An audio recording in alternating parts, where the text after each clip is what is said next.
Saul Williams is a world-renowned poet, writer, and musician. His latest project, The Inevitable Rise and Liberation of Niggy Tardust, is a collaboration with Trent Reznor of 9 Inch Nails. About to launch a national tour, we caught up with him briefly in Los Angeles, where he gave us the scoop on what inspires him to stay on the cutting edge. There's obviously always more than one way to do something. The way that I've done it has been a pretty interesting way. Just interesting in that it's you know, because somebody would think, oh, well, you get your MySpace page and you start reaching out to people in Finland and reaching out to people in Spain and reach out to people in, you know, Zambia and da-da-da-da, and you make friends there and then you go, and that's not how I did it. For me, it's like,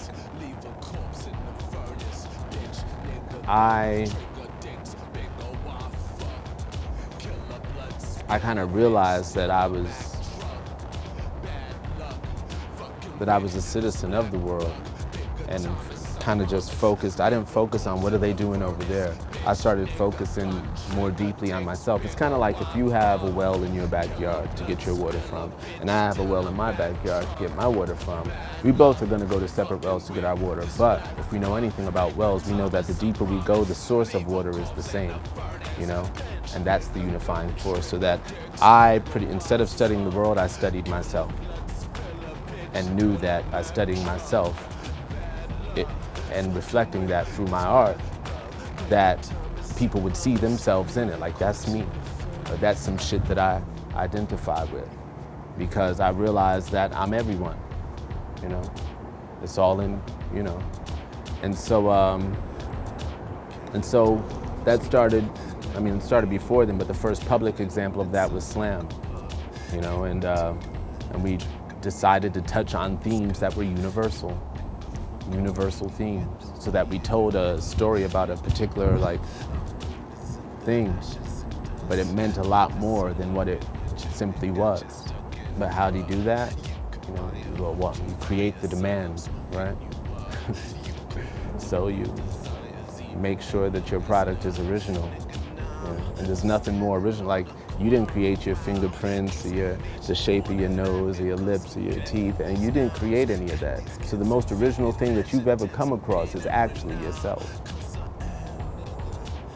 You know? And you're there like, why am I so different from everybody else?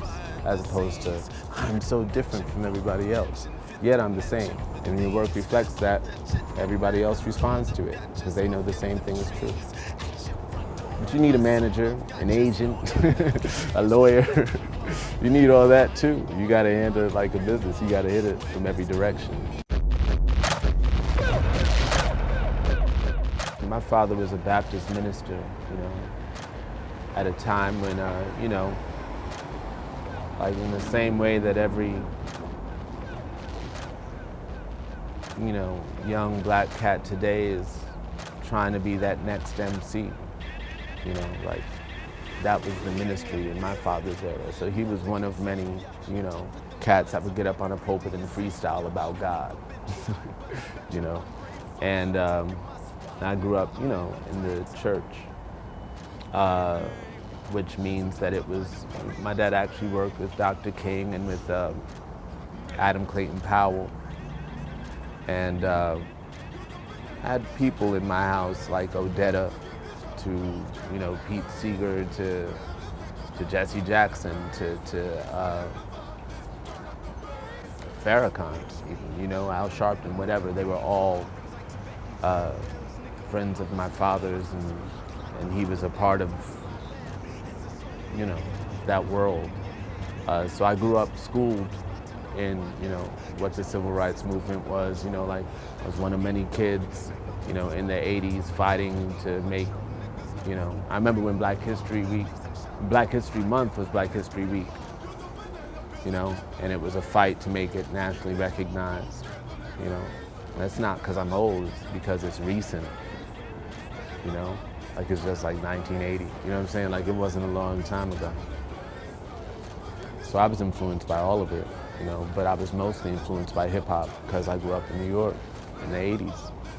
And and it felt connected to all of that, but it felt like it was ours, like it was mine, you know? And I had to fight to like prove it to my parents and to people who were like, it's not even music. And so that sort of fight makes you more passionate about it. To fight to defend something, you start to care for it more and realize its value. Plus it was just a lot of fun. And it's what I felt. Well, the real path for me is to inspire artists to be artists and not conformists. You know, that if you become overly concerned with what will sell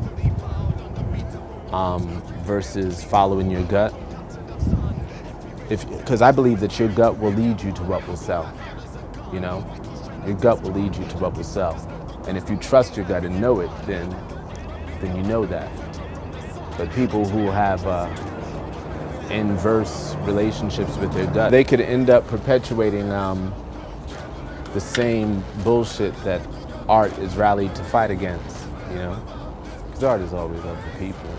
Ladies and gentlemen, it is with the greatest pleasure that I present Niggy Tardust. My latest project is an album that I released in November called The Inevitable Rise and Liberation of Niggy Tardust.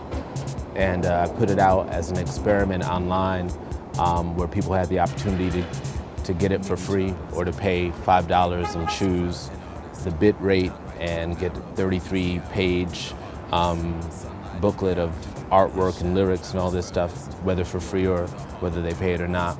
And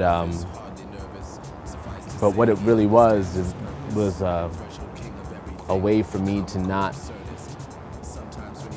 have to compromise my work by dealing with labels. I did my first album with Columbia, Rick Rubin's label, American Recordings on Columbia, Sony, and experimenting. You know, as an artist, you're supposed to experiment, and they didn't want me to experiment. When I did, they'd be like, "That's not hip hop."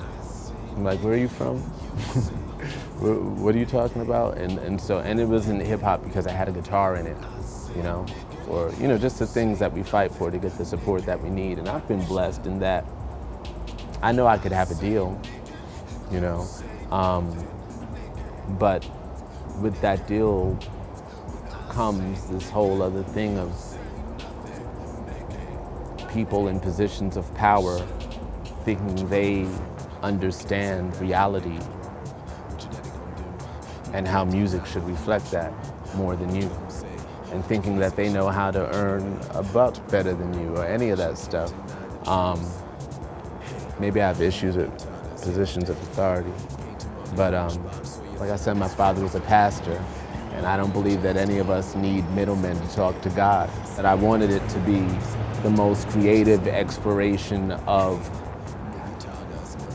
where music can go, where hip hop can go, what it could sound like, what it would sound like, you know, in 2068. I surrendered all that type of talk and just went into the music creatively, so that it pretty much documents my personal journey from slam to the present, back to the future, to the past, to growing up where I grew up, to all of that, you know. And it's called The Inevitable Rise and Liberation of Niggy Tardust. And essentially it's a dialogue on liberation, on freedom. Shut up. I learned a lot working with Trent Reznor. Still learning a lot. It hasn't even started really, because like I'm gonna learn the most when I'm in those songs on stage. Like that's what it is to perform. You've heard like Michael Jackson singing, you know, Rockin' Day and Night or something, Working Day and Night, you know? But you've heard the song, but can you imagine being in the song? That's better than being in the video. Releasing an album ain't nothing compared to touring to support it, you know?